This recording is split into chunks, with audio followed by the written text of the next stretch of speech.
कैकेयी रामायण की एक ऐसी पात्र थी जो अपने एक कुकर्म के कारण जीवन भर के लिए तो क्या, आज तक के लिए बदनाम हो गई। उसके बाद से कोई भी अपनी पुत्री का नाम कैकेयी नहीं रखता, क्योंकि उसके द्वारा ही प्रभु श्री राम को 14 वर्ष का वनवास दिलवाया गया था। लेकिन यह भी सत्य है कि यदि श्री राम को 14 वर्ष का वनवास नहीं होता तो पापी रावण का अंत करना भी मुश्किल था। आज हम आपको कैकेयी देश की राजकुमारी और अयोध्या की द्वितीय महारानी कैकेयी के बारे में बताएंगे। त्रेता युग में कैकेयी देश के राजा अश्वपति थे, जिसकी कोई संतान नहीं थी। इसलिए उन्होंने अर्जावत जाकर ऋषि मुनियों की सेवा की। तब उन्हें सूर्य देव से वरदान प्राप्त हुआ कि उन्हें एक पुत्र और एक पुत्री का सौभाग्य प्राप्त होगा। कुछ समय बाद उनकी पत्नी गर्भवती हो गई, जिससे उन्हें पुत्र और पुत्री की प्राप्ति हुई। पुत्र का नाम उन्होंने युधिष्ठिर और पुत्री का नाम कैकेयी रखा।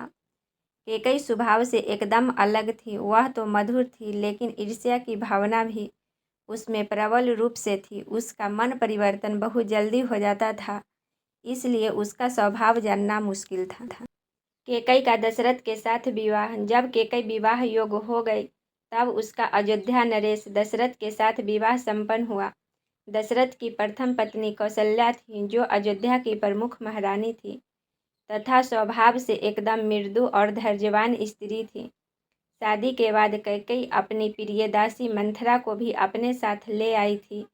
विवाह के बाद भी कैकेयी ने अपने मायके से संबंध बनाए रखे थे और उसके भाई पिता की अयोध्या की राजनीति में दखल आम बात थी।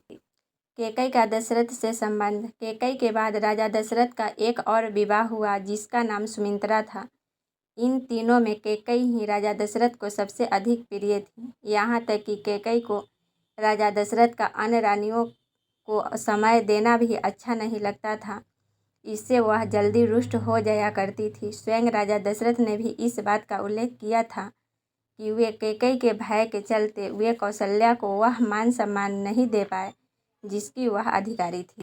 कैकेयी के देवासुर संग्राम में जाना। एक दिन देवराज इंद्र ने दशरथ को देवताओं की ओर से युद्ध करने के लिए आमंत्रित किया।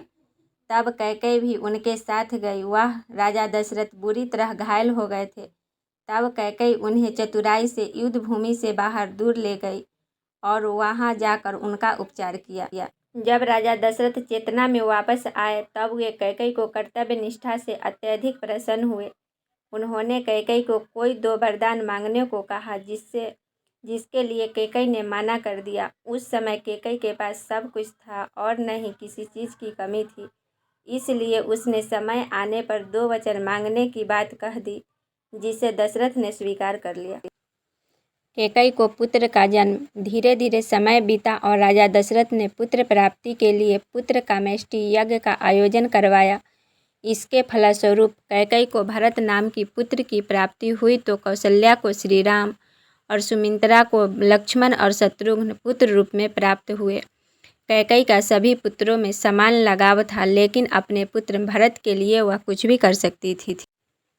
श्री राम का राज्य अभिषेक और मंथरा का भड़काना। जब चारों राजकुमार अपनी शिक्षा पूर्ण करके अयोध्या वापस आ गए, तब कैकेयी भी बहुत खुश थी। उसी समय उसके मायके से बुलावा आया कि उसके पिता अश्वपति का स्वास्थ्य खराब चल रहा है, इसलिए वे भरत से मिलना चाहते हैं।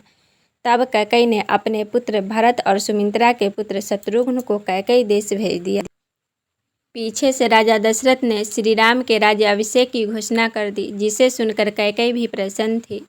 दरअसल वर्षों से यही रीति थी कि राजा का सबसे बड़ा पुत्र ही राजा बनता था। चूँकि श्री राम सबसे बड़े थे तो वही राजा बनते, इसलिए उसने कभी भी भरत के राज्याभिषेक के बारे में सोचा तक नहीं था। मंथरा, जो कि कैकेयी की सबसे प्रिय दासी थी, उसने आकर कैकेयी के मन में दुर्भावना को बढ़ावा दे दिया। उसने कैकेयी को भरत का राजा बनाने के लिए कहा, तो कैकेयी ने कहा कि यह उसके हाथ में नहीं है। तब मंथरा ने अपनी योजना बनाते हुए कैकेयी को बताया कि वह 2 वचन दशरथ से इस समय मांग ले। कैकेयी को दशरथ से 2 वचन मांगना। यह सुनकर कैकेयी की बुद्धि भी भ्रष्ट हो गई तथा अपने पुत्र को अयोध्या का राज सिंहासन दिलवाने के लिए वह मंथरा के चाल में आ गई। उसने अपने सभी राजसी वस्त्र आभूषण त्याग दिए और साधारण कपड़ों और कोप भवन चली गई। कोप भवन वह होता है जहाँ राजा से रानियाँ क्रुद्ध होकर चली जाती है और उसी रात्रि राजा को रानी को मनाने वहाँ जाना ही होता है। कैकई के कोप भवन में जाने की बात सुनकर राजा दशरथ सन्न रह गए। वह दौड़े दौड़े वहाँ आए। कैकई ने योजना अनुसार दशरथ को कुछ नहीं बताया और प्रलाप करने लगी। तब कैकई ने उन्हें उनके दिए 2 वचन याद दिलाए तथा वह देने को कहा। राजा दशरथ कैकई के 2 वचन देने को तैयार थे। तब कैकई ने पहले वचन में अपने पुत्र भरत का अयोध्या के राजा के रूप में बिठाने को कहा तो दूसरे वचन में श्री राम को 14 वर्ष का वनवास मांगा ताकि प्रजा उनके संरक्षण में विद्रोह न कर सके और भारत को अपना राज स्थापित करने में पूरा समय मिल सके।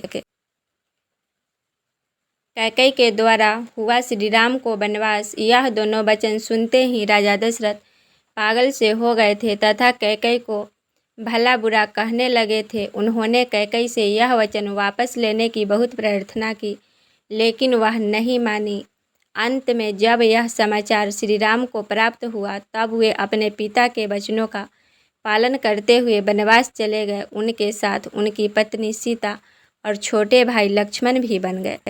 दशरथ ने कर दिया कैकई का त्याग। श्री राम ने वनवास में जाने के बाद दशरथ कैकई को देखकर इतने ज़्यादा क्रोधित हो गए थे कि उन्होंने उस समय उसका त्याग कर दिया तथा अपनी पत्नी मानने से मना कर दिया। इस बात से कैकई को कोई अंतर नहीं पड़ा क्योंकि वह अपने पुत्र भरत के राजा बनने से प्रसन्न थी।